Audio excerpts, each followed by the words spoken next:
ஏற்கனவே நாட்டில் என்ன நடக்குது அப்படின்றது உங்களுக்கெல்லாம் தெரியும். ஒரு மருத்துவ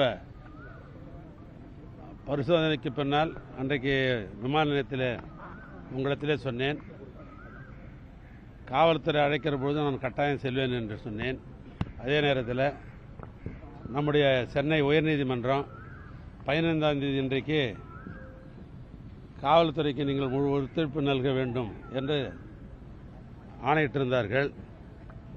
எனவே அந்த அடிப்படையிலே நேற்றைய முந்தைய தினம் காவல்துறையை சேர்ந்த அடிஷனல் சூப்பரண்டு இன்றைக்கு வந்தாக வேண்டும் என்று எனக்கு கடிதம் கொடுத்தார்கள். எனவே இன்றைக்கு காலையில் ஏறத்தாழ 10:45 மணிக்கு நான் இங்கே இந்த வளாகத்திற்கு வந்தேன். விசாரணை அதிகாரி 11 மணிக்கு என்னுடைய விசாரணையை தொடங்கினார்கள். இப்போ நான் வெளிவரந்தனையும் விசாரணை தான் மேற்கொண்டார்கள். பல்வேறு கேள்விக்கணைகளை அவர் தொடுத்தார்கள். என்னை பொறுத்தளவிற்கு முழுமையாக ஒத்துழைக்கின்ற அந்த அடிப்படையில் என் மனதுக்கு பட்டதை, குறிப்பாக உண்மைகளை நான் அவர்களுக்கு பதிலளித்திருக்கிறேன்.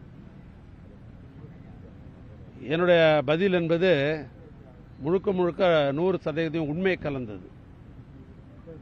அதில் எந்த விதமான கலப்படமும் இல்லை. ஏன்னா அந்த அடிப்படையில் அந்த பணியை நான் நிறைவு செய்துட்டு வந்திருக்கிறேன். காவல்துறைக்கு முழு ஒத்துழைப்பு கொடுத்துருக்கிறேன்.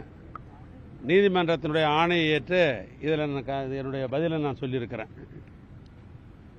மீண்டும் அவர்கிட்ட சொல்லிட்டு வந்திருக்கிறேன், நீங்கள் எப்போனாலும் இது சம்பந்தமாக என்னை அழைத்தால் நான் முழு ஒத்துழைப்பு தருவேன், மீண்டும் என்னை கூப்பிட்டா நான் வருவேன் அப்படின்னு நான் சொல்லிட்டு வந்திருக்கிறேன். மீண்டும் சொல்லுகிறேன், எனக்கு மடியில் கனம் இல்லை, வழியில் பயம் இல்லை என்ற ஒரு பழமொழி உண்டு. இல்லை, நான் எந்தவித குற்றமும் செய்யாதவன். அரசாங்கம் திட்டமிட்டு என்னை அதில் இணைத்திருக்கிறார்கள். நீதிமன்றத்தில் வழக்கு இருக்கிற காரணத்தினால் இதற்கு மேல் விரிவாக எதுவும் நான் சொல்ல முடியாது. 28ஆம் தேதி வழக்கு நீதிமன்றத்தில் வர இருக்கிறது. நீதிமன்றத்தில் நான் நீதி எதிர்பார்த்து நிற்கிறேன். நான் சொல்லியிருக்கிறேன், நான் காவல்துறை பொறுத்தளவுக்கு நான் முழு ஒத்துழைப்பு கொடுக்க நான் தயாராக இருக்கிறேன். மீண்டும் அழைத்தால் நான் வருவேன் என்று நான் சொல்லிட்டு வந்திருக்கிறேன். இல்லை, அதை நான் சொல்ல முடியாது. ஏன்னா அதான் சொல்ல வந்தேன், நீதிமன்றத்தில் வழக்கு இருக்கிற காரணத்தினால் அது சம்பந்தமான கேள்விகள் தான் இருந்த காரணத்தினால் அதை நான் முழுமையாக சொல்வது என்பது அது இல்லை. அது நான் எப்பொழுதும் சொல்வது உண்டு, அம்பு எய்து எங்கே இருக்கிறார்கள் இவர்கள் அன்பு தான், இவங்க மேலே நான் கோவிச்சுக்க கூடாது எப்பயுமே. இந்த காவல்துறை என்பது 2 மாதத்துக்கு முன்னால் இந்த காவல்துறை திராவிட மாடல் ஆட்சியில் பணி செய்த காவல்துறை தான் இந்த காவல்துறை. ஆட்சியில் இருப்பவர்கள் மாறுகிறால் காவல்துறை எப்பவுமே நிரந்தரம். அதில் ஒன்றும் காவல்துறை மேல் நான் வருத்தப்பட வேண்டிய அவசியம் கிடையாது. ஆனால் அவங்க முறைப்படி விசாரணை செய்தார்கள். நான் முறைப்படி நான் முடிவு சொல்லியிருக்கிறேன்.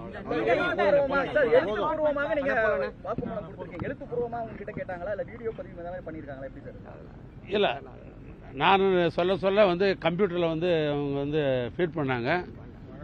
அதுக்கு பின்னால் எடுத்து கொடுத்தாங்க. இது வழக்கமான முறை தான், நமக்குன்னு கிடையாது, வழக்கமான முறை தான். இது அந்த வழக்கான முறை தான் செஞ்சு.